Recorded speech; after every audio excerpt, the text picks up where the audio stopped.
paytaxtda yalnız nəqliyyat sahəsində deyil, təhsil sahəsində də xüsusi tədbirlər görülüb.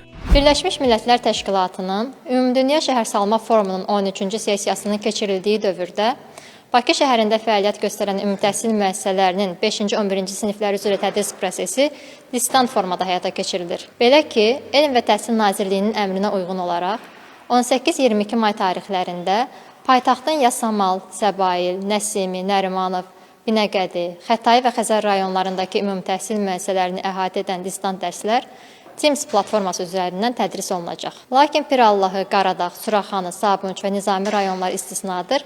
Həmin rayonlarda tədris prosesi ənənəvi formada təşkil olunur. Onlayn dərslərə qoşulmaq üçün dərs məlumatları platforma üzərindən şagirdlərlə paylaşılıb. Əvvəlki illərin təcrübəsi deməyə əsas verir ki, bu proses uğurla icra olunur. Artıq pedaqoji heyətin, məktəblərin, həmçinin şagirdlərin distant təhsillə bağlı təcrübəsi mövcuddur.